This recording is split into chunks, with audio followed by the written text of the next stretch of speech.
Je lis la parole du Seigneur, Genèse 22, verset 1. Après cela, Dieu mit Abraham à l'épreuve. Il lui dit, Abraham, celui-ci répondit, me voici. Dieu dit, prends ton fils unique, celui que tu aimes, Isaac. Va-t'en au pays de Morija, et là, offre-le en holocauste sur l'une des montagnes que je t'indiquerai. Abraham se leva de bon matin, scella son âge et prit avec lui 2 serviteurs et son fils Isaac. Il fendit du bois pour l'holocauste et partit pour aller à l'endroit que Dieu lui avait indiqué. Le 3e jour, Abraham leva les yeux et vit l'endroit de loin. Il dit à ses serviteurs, « Restez ici avec l'âne, le jeune homme et moi, nous irons jusque là-bas pour adorer, puis nous reviendrons vers vous. » Abraham prit le bois pour l'holocauste, il le chargea sur son fils Isaac et porta lui-même le feu et le couteau. Ils marchèrent tous les deux ensemble. Alors Isaac s'adressa à son père, Abraham, en disant, « Mon père ?» Il répondit, « Me voici, mon fils. » Isaac reprit, « Voici le feu et le bois, mais où se trouve l'agneau pour l'holocauste ?» Abraham répondit, « Mon fils, Dieu pourvoira lui-même à l'agneau pour l'holocauste. » Et ils continuèrent à marcher tous les deux ensemble. Lorsqu'ils furent arrivés à l'endroit que Dieu lui avait indiqué, Abraham construisit un autel et rangea le bois. Il attacha son fils Isaac et le mit sur l'autel par-dessus le bois. Puis Abraham tendit la main et prit le couteau pour égorger son fils. Alors l'ange de l'Éternel l'appela depuis le ciel et dit, « Abraham, Abraham !» Il répondit, « Me voici. » L'ange dit, « Ne porte pas la main sur l'enfant et ne lui fais rien, car je sais maintenant que tu crains Dieu et que tu n'as pas refusé ton fils unique. » Abraham leva les yeux et vit derrière lui un bélier retenu par les cornes dans un buisson. Il alla prendre le bélier et l'offrit en holocauste à la place de son fils. Abraham donna à cet endroit le nom de Yahvé Jiré. C'est pourquoi l'on dit aujourd'hui à la montagne de l'Éternel, il sera pourvu. L'ange de l'Éternel appela une 2e fois Abraham depuis le ciel. Il dit, « Je le jure par moi-même, déclaration de l'Éternel, parce que tu as fait cela et que tu n'as pas refusé ton fils unique, je te bénirai et je multiplierai ta descendance. Elle sera aussi nombreuse que les étoiles du ciel, pareille au sable qui est au bord de la mer. De plus, ta descendance possédera les villes de ses ennemis. Toutes les nations de la terre seront bénies en ta descendance, parce que tu m'as obéi. » Abraham retourna vers ses serviteurs, ils se levèrent et repartirent ensemble à Beersheba. En effet, Abraham habitait à Beersheba. Amen. Amen. Abraham habitait à Beersheba. Je vais parler ce matin du lieu du sacrifice. Alléluia. Je bénis le Seigneur de ce que l'homme de Dieu pouvait dire ce matin. L'église de Dieu doit toujours être en mouvement. Parce que dans le piscine de Bethesda, pour qu'il y ait la guérison, pour qu'il y ait le miracle, il fallait que l'eau soit agitée par un ange. Mais de nos jours, nous n'avons plus besoin que l'ange descende pour agiter, parce que nous avons en nous l'esprit qui agite.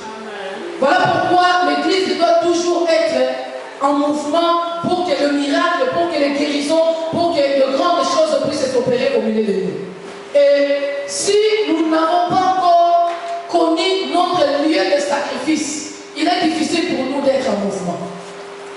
Tout Israël savait que l'ange ne pouvait descendre et agiter l'eau que dans la piscine de Bethesda.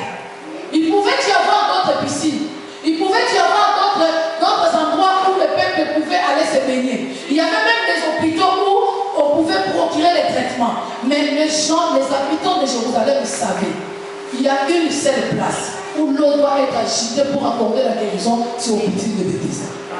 Et donc le peuple de Dieu, tant qu'un enfant de Dieu n'a pas encore découvert les liens de son sacrifice, il est difficile et il est, je dirais même jusqu'à dire impossible que nous puissions faire des choses comme il se doit. On nous parle d'Abraham qui est notre père dans la foi, Abraham qui était ami de Dieu, Abraham qui a fait quelque chose d'exceptionnel où quelqu'un qu'il n'a jamais connu dans sa vie, lui qui était fils d'un sacrificateur des idoles, il connaissait les pratiques de son père. Mais ce jour-là, Dieu vient lui rendre visite et lui dit, sors de la maison de ton père. Sans discuter, sans se poser des questions, Abraham est sorti et il est parti. Tout au long de sa vie, depuis ce jour-là, Abraham Et il continua à marcher avec le Seigneur. Et Dieu lui promit que je te donnerai un fils. Parce qu'Abraham n'avait pas de fils. Ce n'est pas que parce qu'Abraham était stérile. En réalité, Abraham n'était pas stérile. Mais c'est Sarah qui était stérile. Alléluia. Ce n'est pas notre message de ce matin, c'était juste une parenthèse. Mais dans cette union-là, puisqu'il était uni à Sarah, Dieu lui dit, par cette union-là, je vous bénirai et je vous donnerai un fils.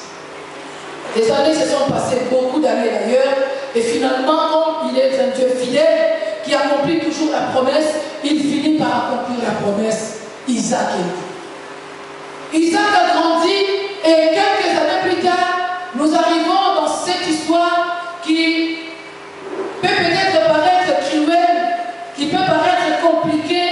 La Bible dit, après ces choses, Dieu mit Abraham à l'épreuve. Ce n'était pas les diables, parce que si c'était aujourd'hui, de ce que nous connaissons aujourd'hui, où nous voyons les diables, nous voyons les démons partout, quand Abraham avait entendu cette voix-là, il pouvait se dire, non, ça c'est sûrement les sorciers de ma famille. Ça c'est sûrement les démons, parce que Dieu ne peut pas me demander de faire une chose pareille. L'enfant de la promesse. Et vous savez, Dieu vient avec toutes les précisions possibles. Parce que si Dieu était venu seulement dire à Abraham, donne-moi ton fils, Abraham allait courir derrière Ismaël. Sans discuter, il allait courir derrière Ismaël, l'attraper, l'égorger, puis on n'en parle plus. Mais Dieu vient avec la précision. Il dit, Abraham, je vais ton fils. Mais je parle de ton unique. Parce qu'en réalité, quand Dieu a promis à Abraham un fils, il lui a promis un fils unique. Dans cette promesse-là, Agar ne faisait pas partie. Voilà pourquoi, bien qu'Agar par Ismaël soit déjà dans le monde, mais quand Dieu lui parle, il lui parle du fils unique. Aux yeux de Dieu, Abraham avait un fils unique. Il dit, je vais ton unique. Non, Abraham, tu risques de me jouer un tour et de dire, voilà, Isaac aussi, il est unique de sa mère. Non, je parle de celui que tu aimes. Oh oui, tout père doit aimer son enfant. J'aime aussi Ismaël parce qu'il est mon. Non, je parle d'Isaac. Alléluia. Quand Dieu fait te parler, je disais le mercredi, pendant l'enseignement, pour ceux qui étaient là, ils étaient sûrement bénis. Dieu nous parle toujours en un langage que nous comprenons facilement. Dieu ne peut pas venir te dire des choses où je voyais comme si c'était flou, je n'arrive pas. Oui, il peut t'arriver que tu as une première vision et que tu n'arrives pas à bien le discerner. Mais demande à Dieu, qu'est-ce que cela signifie? Il est le Dieu de précision, il est le Dieu d'éclaircissement, il viendra te préciser et de t'éclaircir de quoi il s'agit. Et c'était le cas d'Abraham. Il vient rencontrer Abraham. Il a besoin de quelque chose de la part d'Abraham. Il lui dit, je veux ton fils. Je veux ton unique. Je veux celui que tu aimes. Je veux Isaac.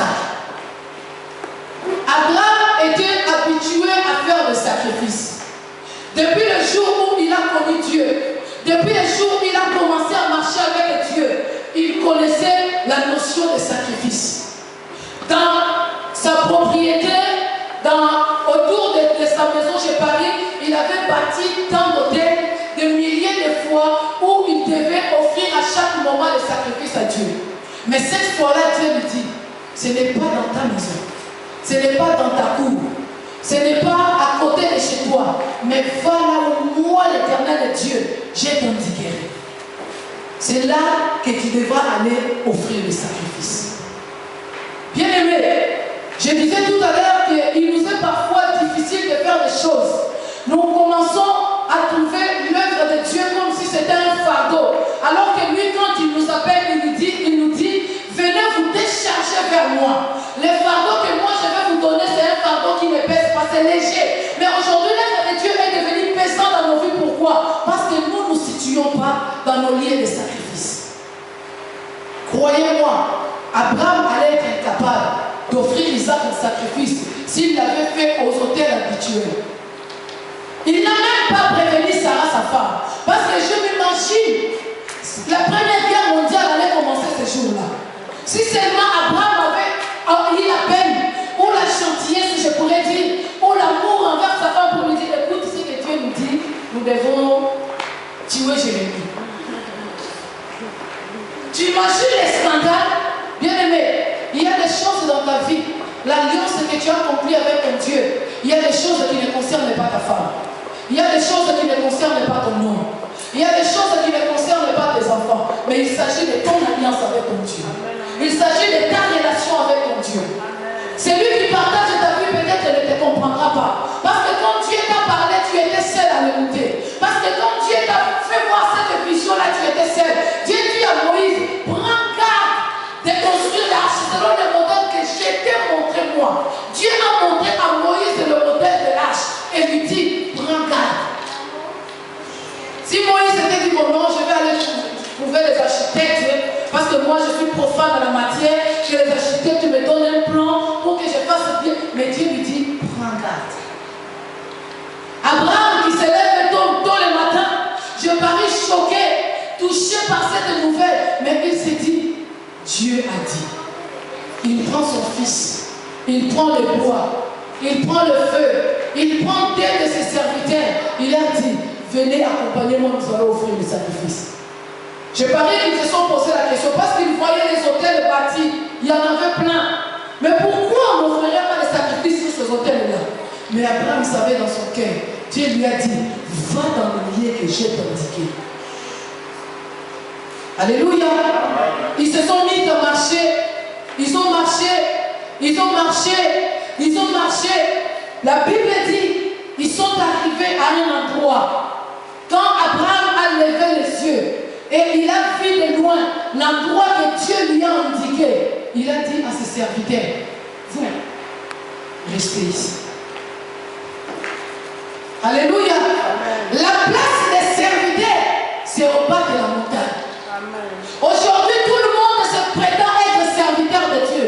On se réveille un bon matin, on se dit, voilà, moi je vais servir l'Éternel. Moi je vais, ici encore en Europe, où les gens sont occupés à faire le bâtiment, à faire le gardiennage, à faire le préoccupé, c'est encore moins bien. Mais dans nos pays, en Afrique, où il n'y a pas de travail, où les gens ne savent plus rien de faire de leur vie, ils se disent, nous allons nous réfugier dans l'œuvre du Seigneur. Nous allons devenir les serviteurs de Dieu. Mais laisse-moi te dire, la place des serviteurs, c'est au bas de la montagne. Amen. Vous allez rester là, parce que dans les lieux de l'intimité, on ne peut pas amener les serviteurs. Les serviteurs ne peuvent pas entrer dans l'intimité du maître. Vous savez qui doit aller au bas, sur le haut de la montagne? Il n'y a que le Fils. Amen. Abraham dit à ses serviteurs, restez ici. Moi et les jeunes hommes, nous allons aller offrir. Bien-aimé, il y a un moment de ta vie où tu dois te libérer des serviteurs. Il y a un moment de ta vie où quand tu arrives au bas de la montagne, tu vois la percée de ta vie, où tu vois l'ouverture de ta vie. Tu sais que cette personne ne m'aidera pas à avancer. Tu sais que cette personne me mettra le bâton sur les roues. Laisse-les au bas de la montagne. C'est là que se trouve la place des serviteurs. Vous savez pourquoi les serviteurs restent au bas de la montagne? Parce que le serviteur, en fait, il est là pour servir et il attend quelque chose. Il est là, il sert pour une récompense. Il est là, il travaille parce qu'il sait qu'à la fin du mois, j'aurai ma paye. Il est là, il travaille parce qu'il sait que j'aurai le fonds que je mettrai dans ma poche. Mais le fils, il est là, il accompagne la vision de son père parce qu'il sait en réalité que c'est mon héritage. Amen. Parce qu'il sait en réalité, c'est un droit, c'est un devoir pour moi. Il est là pour son père parce qu'il sait que quand le père ne sera plus là, c'est moi qui suis appelé à gérer. Bien-aimé, dans l'œuvre de Dieu, tu restes serviteur ou tu es fils. Désolé si tu es serviteur, je vais te dire ta place est au bas de la montagne. Dans ma gloire, tu ne seras pas là. Dans la gloire de Dieu, tu ne seras pas là. Quand le peuple de Dieu sera élevé, tu ne seras pas là. Quand les fils vont aller rencontrer, vont aller écouter la voix de l'ange qui promettra des choses au Père, les serviteurs ne seront pas là. Amen. Tu veux rester serviteur, qu'on te pousse toujours à faire des choses. Pour que tu sois là, on doit t'envoyer toujours un texto. Pour que tu travailles pour le Seigneur, tu dois t'attendre à recevoir quelque chose. Pour que tu dois toujours te poser des questions. Reste serviteur. Ta place est au bas de la montagne. Amen. Alléluia. Amen. Vous savez, Moïse, quand il a rencontré Dieu, il s'est posé des questions.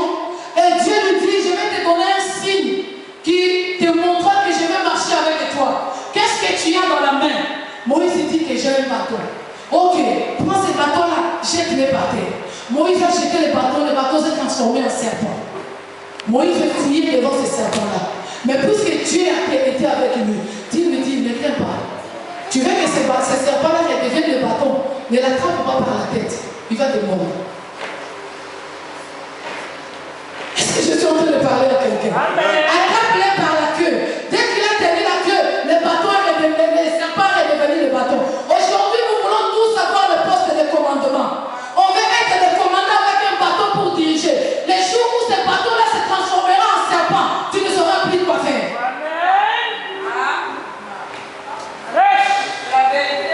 Alléluia.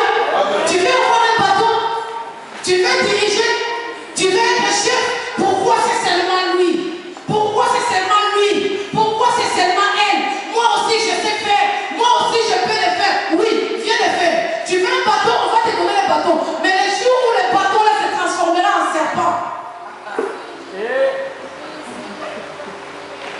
Alléluia. Parce que tu auras besoin d'un signe. Et Dieu, pour te donner un signe, il te dira, je sais que tu as à la main. Ce que tu as à la main se transformera en serpent. Et quand cela se transformera en serpent, oh, il y a beaucoup de gens aujourd'hui, leur vie est gâchée, leur avenir est compromis, parce qu'ils sont déjà mordus par les serpents. Il y a le venin des serpents qui circulent dans leur sang. Voilà pourquoi ils ne savent plus quoi faire de leur vie. Parce que quand le bâton s'est transformé en serpent, il est allé l'attraper par la tête. Dieu, tu as la postérité de la femme. Tu n'attraperas pas les serpents par la tête. Mais tu... Alléluia. La tête des serpents doit être écrasée. Mais puisque celle-là, tu as besoin de t'en servir, attrape seulement la queue. Le serpent deviendra le bâton. Est-ce qu'on peut acclamer le Seigneur? Alléluia. Le serpent deviendra le bâton. Tu en auras besoin pour commander le peuple. Tu en auras besoin quand tu te retrouveras devant la mer rouge. Tu soulèveras le bâton pour que la mer rouge se sépare. Mais quand tu es déjà mordu par les serpents, tu auras même peur de tenir encore. Alléluia.